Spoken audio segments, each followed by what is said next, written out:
Hey there everyone! In this tutorial, I'll show you how to easily download HappyMod on your iOS device, whether it's an iPhone or iPad. The steps are straightforward, so let's dive right in.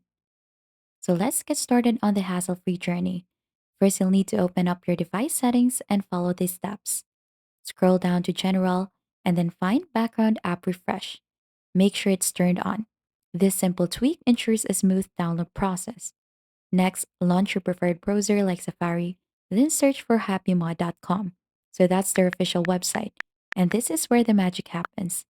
Once you're in the HappyMod website, hit the download button, tap download again on the prompt.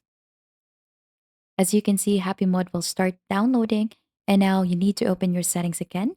This time, navigate to General, then VPN and Device Management. Here you'll find your configuration profile. Locate HappyMod and tap on it. Install the profile.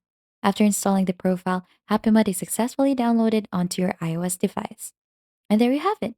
You've successfully downloaded HappyMod on your iOS device, whether it's an iPhone or an iPad. If you found this tutorial helpful, don't forget to hit the like and subscribe to the channel for more informative videos. And we'll see you in the next video.